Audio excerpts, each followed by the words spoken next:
దయచేసి మీరు అంతా పల్లెల నుంచి వచ్చిన వాళ్ళు ఇండస్ట్రీలు పెట్టుకున్నారు కాబట్టి మనకి ఎప్పుడు కూడా జర ఒక్క నిమిషం చిన్నప్పటి మీ బాల్యాన్ని గుర్తు చేస్తా.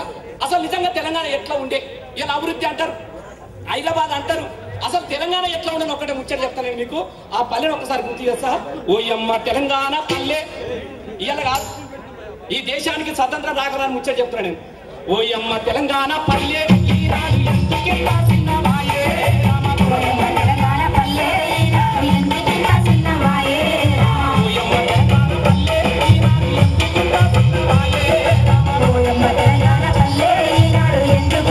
ఎవడైనా ఊళ్ళో పంట కూలికి వెళ్తున్నా ఆడానా అమ్మతారు చెప్తున్నా. నాటేయడానికి ఆంధ్ర నుంచి మిషన్లు వేస్తాయి, కోతలు వేయడానికి ఆంధ్ర నుంచి మిషన్లు వేస్తాయి. అంటే మన మిషన్ కావాలనుకో, ఇక్కడ మిషన్ కావాలి, అక్కడ మిషన్ లేకపోతే మన చేతికి పనుడు మూతికి పను. చిన్నప్పుడు ఎవరికన్నా ఓకే అమ్మతోడు చెప్తుంది, ఎవరికన్నా ఎగురుగా ఓటే ఖర్చు ఎంతమంది నుండి ఖర్చు. ఎవరైనా పుట్టపడాలి బయట కట్టే ఓ కొడుకో బయట కట్టుకున్నాను అమ్మ ఉరికి ఉరికి ఉరికి ఉరికి ఇలా ఎక్కువ వాడినాడు అమ్మతో చెప్తున్నా. నేను బోయినపల్లి ఉంటుంది, బోయినపల్లిలో మన సంక్రాంతి పండుగ రోజు 4 గంటలు నాకు ఉండాలి జరిగింది. ఏమే సంక్రాంతి అది కూడా ఎరికైనా సూపర్ మార్కెట్ ఉన్నాడు సంక్రాంతి, అది కూడా 5 రూపాయలకైతే 4 మీదనట, 10 అయితే 6 అంట, 15 అయితే పూజ పెట్టుకుంటున్నాడు. ఎట్లా ఉండేది మా సాయిలో ఖైదులో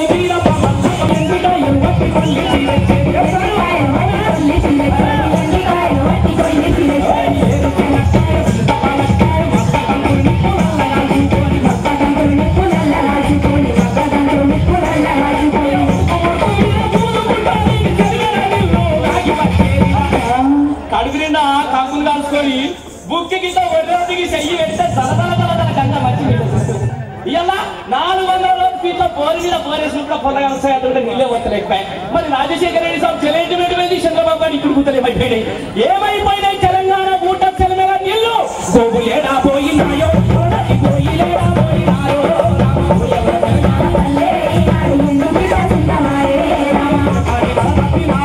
నీ అక్క మీరే మనసు రాబాయి. మీ వయసులో నేను ఉన్నప్పటికి ఇట్లా రావుతుందో అంతే. 16 పచ్చళ్ళని చెప్తా, అమ్మతో మీరు నమ్మరు. మా తాత మా ఇళ్ళకు దొడ్డి పెట్టింది గుట్ట మీద గుట్ట గోల్కొండ ఇక పెట్టిననుకో. ఇప్పుడు గోల్కొండ కిల్ల లేదనుకో, ఎందుకంటే ల్యాంకర్ సీట్ రాజగోపాల్ గారికి మొత్తం పునాదాలకు అమ్ముకున్నారు రాజశేఖర రెడ్డి. ఆ మొత్తం అంతా రామదాస్ త్వరకే డబ్బులు ఎత్తున్నారు. అసలు గల్ల కూడా లగడపాటిగా దగ్గర చిన్న దుక్కిండట, నడమల ఇక్కపోయిందట. ఇక్కపోతే రాజశేఖర రెడ్డి అన్నాడంటే వారి లగడపాటి నువ్వు బలిసిలో బిడ బక్కమైన కొందు తీరా అన్నట్టు. ఈలో ఆయన పోయింది కాబట్టి అది లేకుంటే అది కూడా మీకు మొత్తం అది కూడా పొద్దునే ఉన్నది డబ్బులు రొట్టె వేసి. నేను అడిగిన మా తాతను, ఏం తాత నీ అక్క గిద్ద గిద్దరా నువ్వే చెప్తున్నావే, వెనకడ ఇట్లా నావట్టే మిషన్లు ఉన్నాయన్న. నీ అక్క వెనకడ మిషన్లు ఎక్కడి గమలలో రాములకు బుడ్డ పైసా వాడేస్తే వెట్టికాలు తీసుకొచ్చి ఇంటికాడ పెడితే కొట్టుడు కొట్టి కన్నుడు అంటే రాయిగాడ పడ్డాలని చెప్పింది. తెలంగాణ కళ్ళకే కంట పరు నేను అమ్ముతో చెప్తున్నాయి. అదే పైసకేమో అత పుల్లి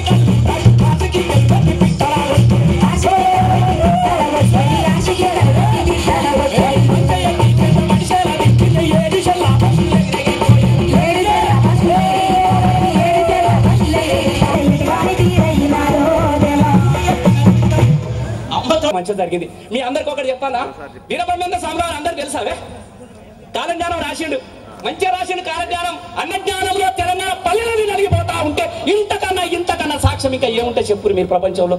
ఏది అభివృద్ధి, అసలు ఇంత గొప్ప జీవితం తెలంగాణది.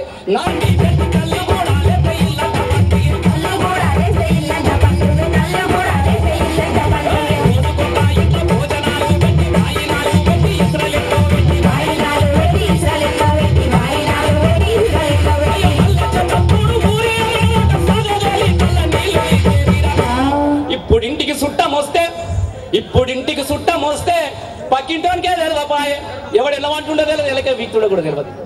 అచ్చమైన తెలంగాణ పల్లెల్లో, అన్నదమ్ముల్లాగా జీవించే తెలంగాణ పల్లెల్లో వాయి వరుసలు మరిసి మల్లారెడ్డి కూడా మాదిగా మల్లయ్యను వరుస పెట్టిస్తాడు. ఏం మల్లన్న మామ మంచుకున్నావే అంటాడు. గౌలల రాములు కూడా బెస్తల రాజే అని ఏ రాజే బాబాయి మంచుకున్నావా అంటాడు. దూదేపుల సాయబ్ కూడా నీరని సత్తనని ఏం సత్తనా కైసాయ అని చెప్పేసి అనుకుంటాడు. ఆ వాయు వరుసలు కలుపుకొని అద్భుతంగా జీవించే తెలంగాణ పల్లెల్లో ఈ పగలు పంతాలు ఎక్కడి నుంచి వచ్చినాయి? ఈ అన్నదమ్ముల మధ్యన జెండాల పంచాయతీ ఎందుకు వచ్చేసింది? ఇక్కడ తెలంగాణ పల్లెల్లో పగలు పంతాలు మోపైనాయి. ఇక్కడే కుట్ర జరిగింది. నేను ఈ సందర్భాన్ని కూడా మీకు ఎందుకు చేస్తున్నానంటే, మీరంతా తెలియదు బాగా చదువుకున్నారు కాబట్టి పెద్ద పెద్ద ఇండియా ఒక్కటి మాత్రం గుర్తొస్తాయి. ఎంత విచిత్రమైన పరిస్థితి ఉంటదంటే ఇలా ఈ సందర్భానికి నేను ఎందుకు గుర్తు చేస్తున్నా అంటే జయశంకర్ సార్ కూడా అనేక సందర్భాలలో వీడి మీద పుస్తకాలు రాశాడు. కలవక ముందు ఎలా ఉండదని రాసిండు. గబ్బిలా గుడ్లెట్లా పెడుతున్నాయని చెప్పినాడు. కానీ ఒక్క సందర్భం మనకు గుర్తొస్తుంది.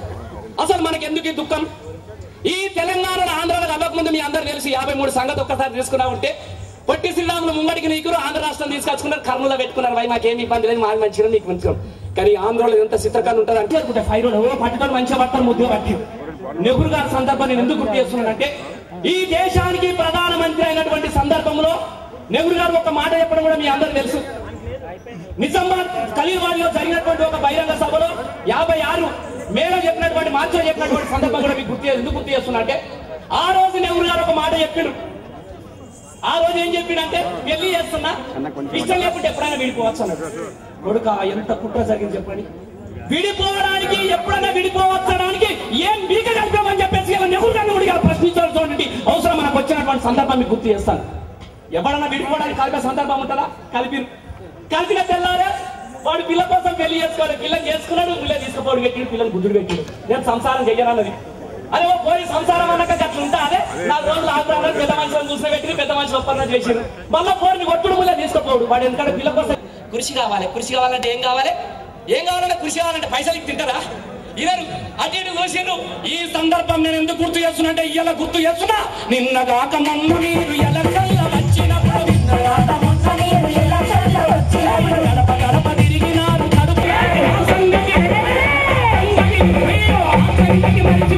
కరీంనగర్ సభలో మొట్టమొదటిసారిగా సోనియా గాంధీ పాల్గొన్న సభలో రసమై బాలకృష్ణ ఇలాగే పాటలు పాడుతున్నాడు. కేసీఆర్ కూడా అమ్మతో చెప్తున్నా సోనియా గాంధీ ఒక మాట అన్నది.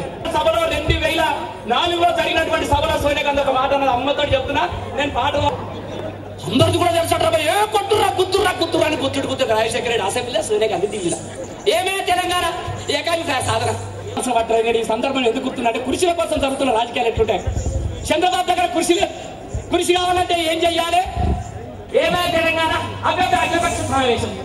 నేను ఈ సందర్భంగా ఒక మాట గుర్తు చేస్తున్నా.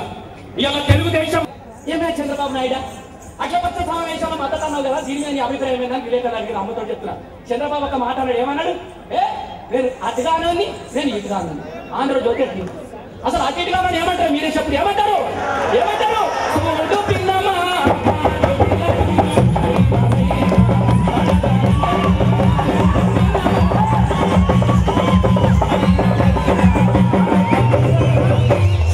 నేను అసంటంతో ఉంటాను బక్క పోతే అన్న ఇద్దరు కదా, ఇద్దరు పిల్లలు బక్క పోతే పెళ్ళమ్మవాడు ఇద్దరు కదా ఇన్నర్ ఉంటే ఆయన సంక్రాంతి పండుగ కూర తీసుకొచ్చుకుంటారట.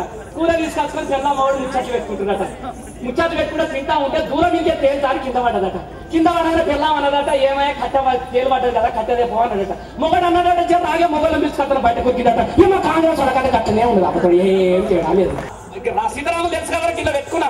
చూసిన సార్ మా ఇంట్లో క్యాలెండర్ లేదా నేనన్నా కిలో ఎన్ని రోజులు పెట్టుకోవాలని గోదావరి పంట నడుచుకుంటూ పోయి భద్రాచలం దగ్గర గుడి కట్టిస్తే భక్తరామదాసకాలు పెట్టొచ్చింది అబ్బాయి. ఇక గాడ కూడా ఆంధ్రానికి కనబడ్డది రాబాయి. గిడ తెలంగాణలో ముంచినట్టు ఇక్కడ పోలవరం కట్టి నా సీతారాముల చంద్రుడు ముస్తారట. నేను కనుక తెలంగాణ జెండా పట్టుకోవాలనుకో నా కొండగట్టి వచ్చినట్టు రా బాంధు. ఎత్తుమంటే ఎత్తుడే అలా ఏమన్నా చూసుకుని లేదా? ఇంకా ఎంతమంది చేద్దాం? 600 మందిని తప్పుకున్నా. మీకు ఎంతమందిని చేద్దామే? సచ్చుడు కాదు, సంపడానికి ఎంతమంది సిద్ధంగా ఎత్తుర్రి. ఉండాలి ఎత్తించొద్దు. ఇప్పుడు ఇతబక్కడి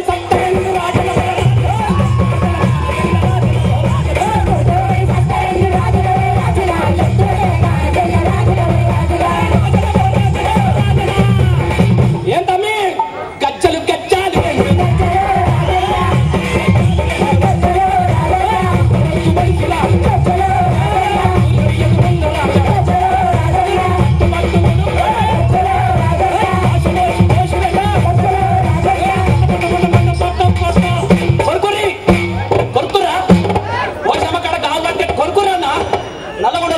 ఫ్లోరైడ్ నీళ్ళు పరిచయం అవుతుంది. మిగతా వాళ్ళు కొరుకురు అంతే అంటే విజేంద్ర కొరికే ఒకసారి గట్టిగా చూద్దాం. రీల్ కొరికినట్టు కొరికే ఒకసారి కొరుకు.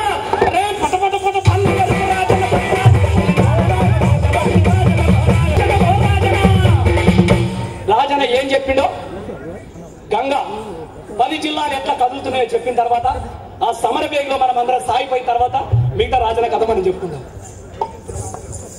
భారతీయ జనతా పార్టీ సమావేశంలో తెలంగాణపై తీర్మానం చేయించిన జాతీయ నాయకులు మన ప్రియతమ సిహెచ్ విద్యాసాగర్ రావు గారు విచ్చేస్తున్నారు.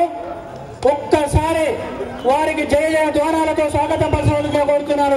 ప్రజలు కూడా మరవలేనిది అదొక సుమధుర ఘట్టం.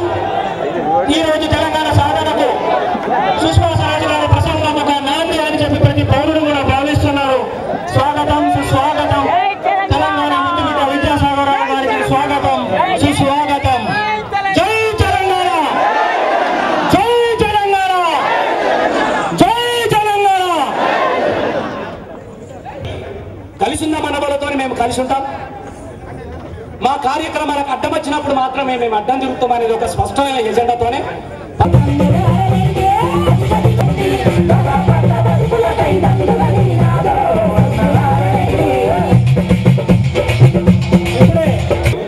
ఒకేసారి స్వాగతం అన్న. వచ్చిన వాళ్ళ ముంగట అడ్డం నిలబడితే ఎట్లనే అడ్డం ఎవరికి నిలబడాలి? తెలంగాణ వ్యతిరేకుల దగ్గర నిలబడాలి. ఈ నెల నిలబడితే మనలోకి మనం అడ్డం నిలబడితే ఇక్కడికే మనసు వాడతలేదు. మా వాళ్ళు సగం ఇట్లా ఉన్నది కాదు మనది. సరే గట్టిగా అందరూ జై తెలంగాణ, సాధిద్దాం సాధిద్దాం, జోహార్ తెలంగాణ మన వీరులకు, జోహార్ జోహార్.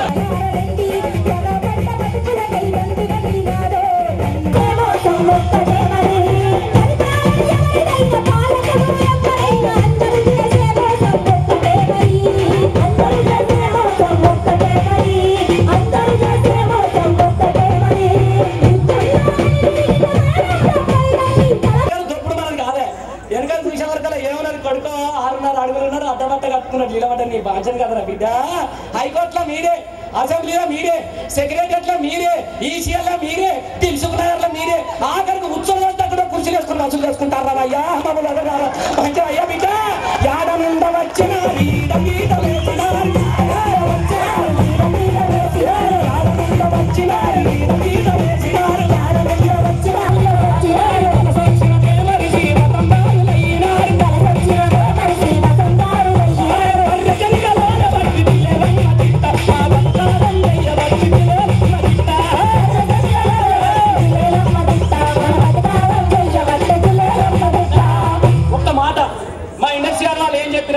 మేము ఎవరికి వ్యతిరేకంగా కలిసి ఉంటా అన్నారు. మేము కూడా కలిసి ఉంటాం సార్.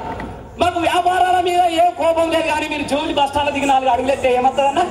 ఆర్ఎస్ బ్రదర్స్ పట్టు వస్త్రాలయం, ఇంకా 4 అడుగులెత్తే జేసీ బ్రదర్స్, ఇంకా 4 అడుగులెత్తే బొమ్మనా బ్రదర్స్, ఇంకా 4 అడుగులెత్తే చందన బ్రదర్స్, ఇంకా 4 అడుగులెత్తే వైఎస్ఆర్ బ్రదర్స్, ఇంకా 4 అడుగులెత్తే తెలంగాణ బ్రదర్. మాట్లాడే బ్రదర్ పోయి మూసుకున్న బ్రదర్ మనకున్నాడు. మన బ్రదర్ కంటే గట్లున్నది. ఈయన పక్కన పెడతా ఒక్క ముచ్చట. ఇలా ఎలాంటి వ్యాపార పగడల మధ్య ఇలా తెలంగాణ నలిగిపోతున్నదో వెనకట వెంకటన్నకు బాగా తెలుసు, విద్యాసారణ తెలుసు. ఇక్కడ మా సూర్యమన్నకి ఉన్నారు. అమ్మతో చెప్తున్నా, మన కోటిల దుబ్బాక నర్సయ్య పట్టు వస్త్రాలయం, కోటి సుల్తాన్ బజార్, ఇట్లా ముక్కు మీద వేసిన క్యాలెండర్ ఉంది. ఇట్లా బట్టలు వేసినప్పుడు నిజంగానే కాదే.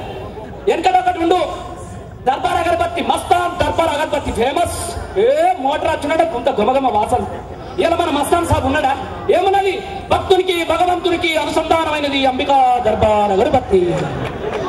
ఈ పొగ తప్ప ఏ పొగ ఉంటేనే ఉంటుందట. దేవుడు శ్రీదేవచ్చి కదే చెప్తుంది, ఈ సిలకచ్చి కదే చెప్తుంది, చిరంజీవి కదే చెప్తాడు, నాగార్జున కదే చెప్తాడు. కొనుర్రి కొనుర్రి అని చెప్పేసి కూర్చుని పెడతాడు. నేను ఒక మాట చెప్తున్నా, దిక్కుమాలిన వ్యాపార పకడలు. నేను అమ్మతో చెప్తున్నా, నాకు జరిగిన ముచ్చట చెప్తున్నా. నేను కట్టుకథలు కాదుగా నిజంగా చెప్తున్నా. ఇంతమంది ముంగట ఉన్నట్టు చెప్తా. మా అబ్బాయి ఎప్పుడు అబద్ధం ఆడదన్నది నిజంగా అక్క అమ్మతో చెప్తున్నా. నేను ప్యాటి దగ్గర ఇన్నో పోతున్నాను. అమ్మతో చెప్తున్నా, ఇన్నో కర్రబోతున్నా. పోయేవారికల చంద్ర బ్రదర్స్ ముంగట మా అక్కలు ఉన్నారు. ఏమనుకోకరు బాధ్యత. కానీ పట్టు సీర కట్టుకునేది సిగ్నల్ దగ్గర నిలబడి ఎక్స్క్యూజ్ మీ అన్నది. డౌట్ వచ్చింది. అరే మా డ్రైవర్ చూసినా నిన్న నన్ను అన్నది. నిన్న సార్ నన్నే తెలుస్తుంది. నన్నేనా? నిన్న సార్ మళ్ళీ చూస్తుంది సార్ అన్నాడు. ఎక్స్క్యూజ్ మీ అన్నది. మీ యా కమ్ కమ్ అన్నది. అరే బండి పక్క కాపరాబోయి నేనంటే ఇట్లా ఇట్లా అంటే దగ్గర రమ్మంటుంది అనుకున్నా. అడ్వమంటుంది చంద్ర బ్రదర్స్ లోపలికి గడిచిపుతుంది. గాడ నిలబెట్టి గల్ల పిలిపిస్తుంది. గామతో పోయినా ఆ షాపుల ముంగట ఏముంటదన్నా? ఆషాఢం స్పెషల్ 4 చీరలు కొంటే 3 లంగలు ఫ్రీ, 4 ప్యాంట్లు కొంటే 3 షర్ట్లు ఫ్రీ. ఇంకా లోపలికి పోయి 300-3,000 గిరాకీ చేసి సిట్టి మీద పేరు రాసి డబ్బలేసి వస్తే మీ ఇంటికి ధనలక్ష్మి వచ్చి తలుపు కూడా దొరికింది కాదు. వాడి కిందికి దిగుతున్నా. నేను మీకు చెప్తున్నా, ఎక్క వారికి ఏంటంటే బాగా వెళ్ళిపోతున్నాను. నీ అక్కడికి మెడలే కాదు, నోట కూడా తింటలేరా ఈ మధ్యన. ఏంటంటే మీరు ఏమాట్లాడుతున్నారని మీకు ఏమున్నది అన్నాడు. మీకేమున్నది అన్న? మాకు విశాఖ బీచ్ లేదండి. మాకు హుస్సేన్ సాగర్ ఉన్నదిరా బిడ్డ. మా హుస్సేన్ సాగర్ మంచినీళ్ళని కప్పు నీళ్ళు చేసింది మీరు. ఇలా మాకు విశాఖ బీచ్ అంటున్నా బిడ్డ. మేము అడుగుతున్నాం ఇలా అగడపాటిని. ఇలా కాలం పట్టిన సామర్థ్యరావు అడుగుతున్నాం మేము. విశాఖ కుక్కు మీదే నవి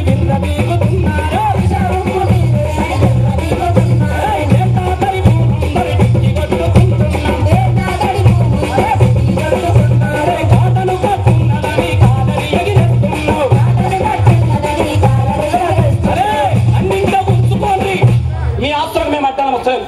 అన్నింటో ఉంచుకొని మేము అడిగితే పొరపాటున మేము తెలంగాణలో మాట కట్టుబడి ఉంటే ప్రాణమైన ఇస్తాం బిడ్డ. అన్నింటో ఉంచుకొని నిన్ను అడిగితే చెప్పుతో కొట్టు. ఏమి లేని వాళ్ళమే మరి తెలంగాణకి ఏమి లేదంటారు కదా బిడ్డ. ఏమి లేని వాళ్ళమే మరి ఏం మీక వచ్చినారు.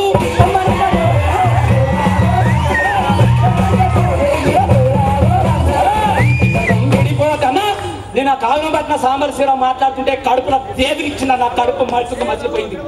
ఒక సుష్మా స్వరాజ్ మాట్లాడుతూ ఉంటే కళ్ళల్లో కళ్ళేసుకొని టీవీలో కట్టపోయినాం. అంతలోనే కారం పట్టిన సాంబశివరావు మధ్యలోకి దూరిండు. అన్నిట్లో దూరినాడు, అడ్డం పడుతున్నాడు. మేము అడుగుతున్నాం ఏమైతుంది? మీరు మద్రాసు నుంచి 53లో విడిపోయినప్పుడు ఇలాగే మీరు ఉంటే ఏం జరిగేది? మద్రాసు పోవడానికి పాస్పోర్ట్ అడుగుతున్నారా బిడ్డ? ఇద్దరు రంపిడిపోతే భూమి బద్దలవుతుందా? ఇండియా పాకిస్తాన్ ఇనుపకలించబడుతుందా? అయినా మీరు గురుకచ్చు. ఇంకా కావాలంటే మా అక్క మేడం ఇచ్చుకున్నారు. నాకు చెప్పలేదు, మా అక్క ఉన్నారు కానీ నిజంగా చెప్తున్నా ఏం అడ్రస్ చూడు. ఇంకా చెప్పాలంటే మీరు పేట అడ్డకాడగా అర్ధరాత్రి ఇప్పుడే విచ్చేశారు.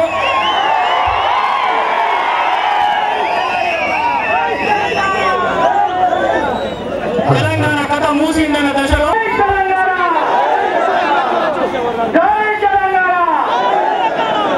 డిసెంబర్ 9న మన తెలంగాణ ప్రజలందరూ హర్షాన్ని 652 విజయాలను ఆత్మహత్య చేసుకున్నప్పటికీ ఈ రాష్ట్ర ప్రభుత్వాన్ని కేంద్ర ప్రభుత్వాన్ని తెలంగాణపై ఒక స్పష్టమైన వైఖరి చెప్పడం లేదు.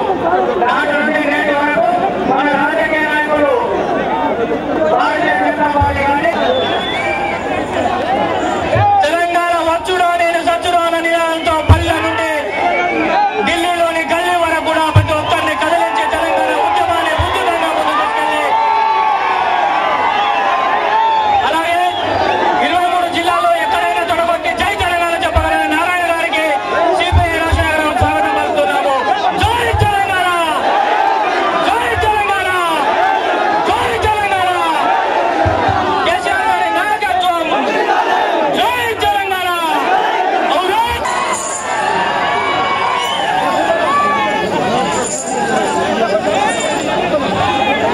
దయచేసి అందరూ కూడా నిలబడడంలో ఎలాంటి ప్రయోజనం లేదు. వెనుక ఉన్న సీట్లలో కూర్చోవాల్సిందిగా కోరుతున్నాము.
తెలంగాణ జాతికి తెలంగాణ రాష్ట్రమే ఏకైక ఎజెండాగా 4 కోట్ల ప్రజల గుండెల్లో అనుభవించబడినటువంటి మహనీయుడు మహానేత ప్రొఫెసర్ జై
పెట్టడానికి చూస్తున్నారు. ఏం లేదు కూర్చోండి.